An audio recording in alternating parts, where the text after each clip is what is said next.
Hey there, and thanks for tuning in to Stories from Past Passengers. Technically, this is our very first full episode. It is the 10th of March, 2022, and today I'm going to be sharing stories of things I have found on criminal history checks.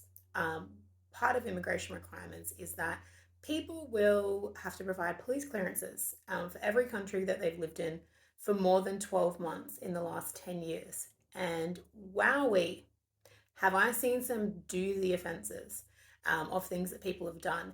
And I'm not talking like serious criminal matters, I'm just talking hilarious situations that people have gotten themselves into and then had to tell me.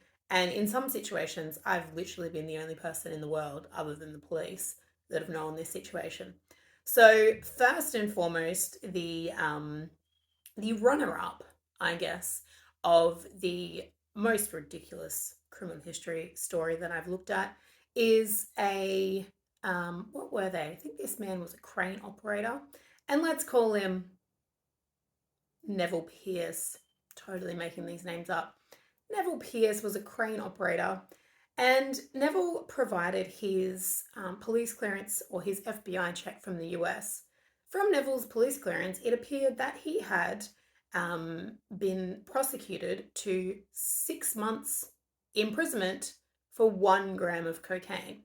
For anyone that works in criminal law in Australia knows that that is an outrageous outcome.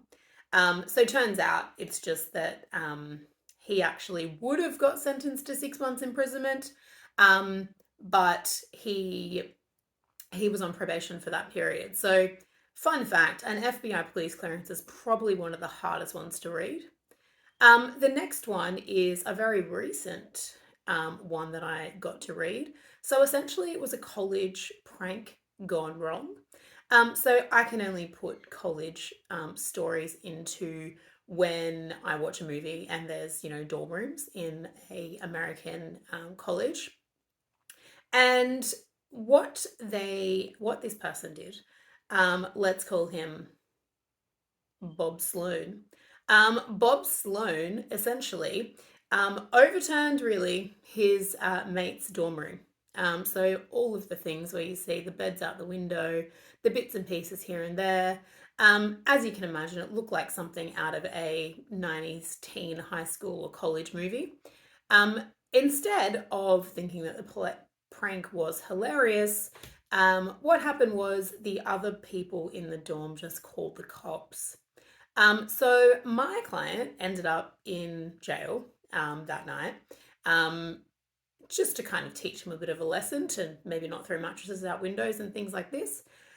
So that was not ideal. And this poor guy is continuing to have to disclose this, even though the conviction ends up getting overturned.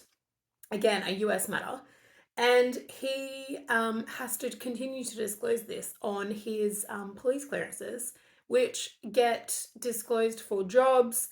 I've just done a visa application for him, and it was 20 years ago that this happened, and this poor guy is still having to just explain his college prank.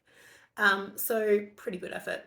And the winner, and this is the one where I swear I am the only other person in the world that knows about this apart from the police. So I had a quite high level executive working for a company, let's call it. Actually, no, we don't need to name the company. Let's call him Alistair Stanley. Again, totally making these names up. Actually, can't remember this guy's actual name anyway. Anyway, so this guy, he was mortified.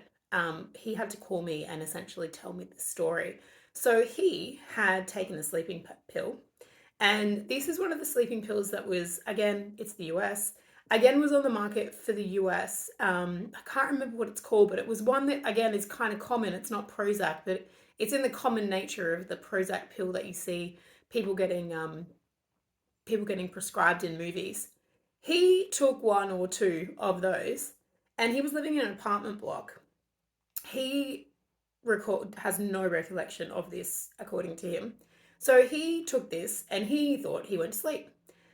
There is security footage of this guy sleepwalking from his building to the building over the other side of the street opening the glass door, walking up the fire escape, and during his journey up the fire escape decided to grab a fire extinguisher and start randomly fire extinguishing things on the way up the fire escape.